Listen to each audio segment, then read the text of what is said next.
El proceso de respuesta a SAN es exactamente el mismo. Los datos se originan en la aplicación, se le agrega un encabezado de transporte, un encabezado de red, se convierte en una trama y luego bits y se envían al medio. Aquí hay otra forma de explicarlo, que es más o menos lo mismo. Un poco un resumen de lo anterior, ya que está tan lleno de rayas. El campo data, que está aquí, data, son los datos de la capa de aplicación. Son los datos que a nosotros como usuarios nos interesan. Nuestro correo electrónico, nuestro mensajito que simplemente decía hola. ¿Sí? A nosotros no nos interesa la dirección IP ni el puerto ni muchas cosas. Simplemente escribimos hola, por ejemplo, en un chat. Al apretar enter, lo único que nos importa es que en el otro extremo se vea hola, ¿verdad? Bueno, toda esa magia que ocurre entre esos fenómenos se explica a través del proceso de encapsulación TCP/IP. Los datos son enviados por la red, aquí dice datos de usuario, se le agrega un encabezado de transporte, en este caso TCP. Ya vemos que, vamos a ver más adelante, que en transporte hay dos protocolos más importantes que son TCP y UDP. En este caso se eligió TCP por la característica de los datos. Luego, acá, importante es que los datos del usuario más el encabezado de transporte se denomina segmento.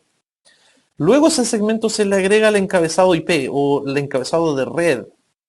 Y eso pasa a llamarse paquete IP, que son todos estos campos que están acá. Y el paquete IP se encapsula, se guarda dentro de una trama y se envía por la red. En este caso una trama Ethernet. En este caso se va a través de una red cableada Ethernet. Y esos datos se envían desde el servidor, viajan a través de la red. Y cuando llegan a la capa física, bueno, aquí se convierte en bits, se envían, llega a destino y el host de destino empieza el proceso inverso que se denomina desencapsulación, donde empieza a eliminar cada uno de estos datos, de los complementarios, hasta que queda solamente con los datos de aplicación y ahí se entiende el mensaje que se quiso enviar. Tenemos capa física, enlace de datos, capa de red, capa de transporte, capa de sesión, presentación y aplicación. Uf, bastante más. En modelo TCP/IP solamente teníamos 4, acá ahora tenemos 7. Se nombran desde abajo hacia arriba, no confundan esto. La capa número 1 no es aplicación, a pesar de que ahí se generan los datos. ¿Cuál es la función de cada una de estas capas? Ya lo vamos a ver más en detalle. Pero podemos observar algo. ¿Recuerdan? La capa de aplicación estaba presente en el modelo TCP/IP. La capa de transporte también. Había otra, la capa de red, pero no se llamaba red, se llamaba Internet. Y las últimas dos capas están fusionadas en una sola. Hoy en día utilizamos el modelo modelo TCP/IP en la práctica. Si usted va a las propiedades de nuestro adaptador de red, por ejemplo, a ver si es que puedo. TCP/IP, protocolo de Internet TCP/IP. Fíjense, aquí no aparece en ningún momento OSI. Lo que se ocupa hoy en día es TCP/IP. Entonces, la pregunta clave es, ¿para qué existe el modelo OSI?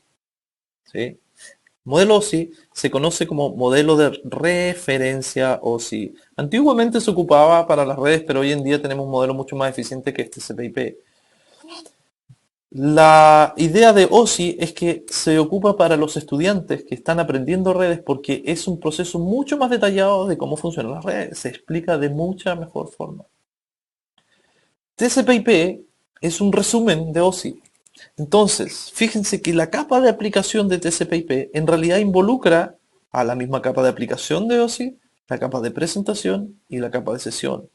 Esta capa agrupó a 3 y se fusionó. La capa de transporte se mantuvo prácticamente sin cambios. La capa de red no tiene cambios más que el nombre, que en OSI se llama red y en TCP/IP se llama Internet, pero es lo mismo. Y como les decía anteriormente, enlace de datos viene fusionado con física para componer la capa de acceso a la red. Para ir terminando, creo que nos hemos alargado un poquito en la explicación, pero valía la pena porque este es un capítulo muy, muy importante. Están los esquemas de direccionamiento y de nombres de las redes. Cada capa maneja su propio método de direccionamiento. Y acá tenemos las capas, fíjense aquí, hay una mezcla, capa 1, 2, capa 3, capa 4 y las capas superiores que generalmente se denominan 5, 6, 7 de modelo OSI. La capa de aplicación habla directamente con la capa de aplicación del otro extremo. ¿Qué es lo que habla? ¿En qué se entienden? Se entienden en datos codificados por las mismas aplicaciones, por ejemplo, web, torrent, correo electrónico, DNS, DHCP, etcétera, protocolos que funcionan en la capa de aplicación. Luego, bueno, esto en realidad hoy en día las tres últimas capas funcionan de esa manera, ya lo veíamos recién en la presentación de aplicación, que están fundidas, ¿cierto? Luego viene la capa de transporte. ¿Qué es lo que se habla en la capa de transporte? Esto es importantísimo. Puertos de destino y origen. Los puertos van en la capa de transporte.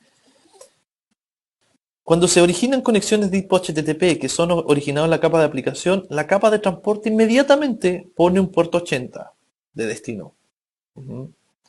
Bueno, el puerto de origen es un puerto aleatorio, eso lo vamos a ver más adelante en detalle en la capa de transporte.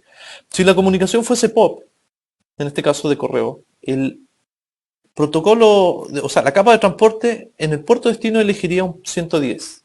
Si fuese Telnet, elegiría un 23.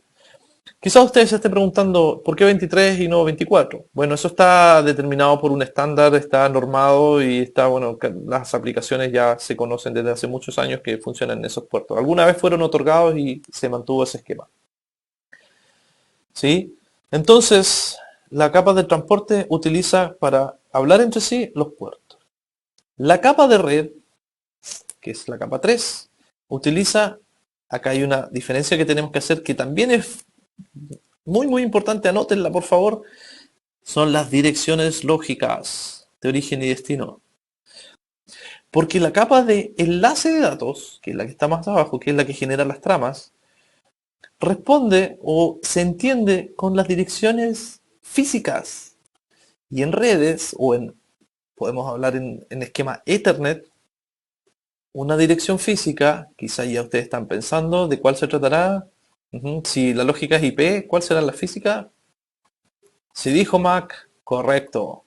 Las direcciones MAC.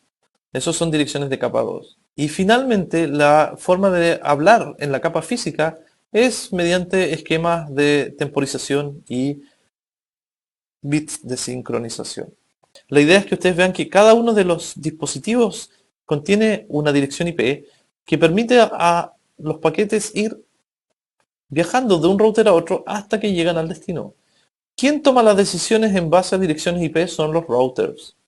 En este capítulo vimos cuáles fueron las estructuras de la red, incluyendo los dispositivos y los medios que son necesarios para las comunicaciones exitosas. Estructura de la red, recuerden, mensaje, medio, ¿sí?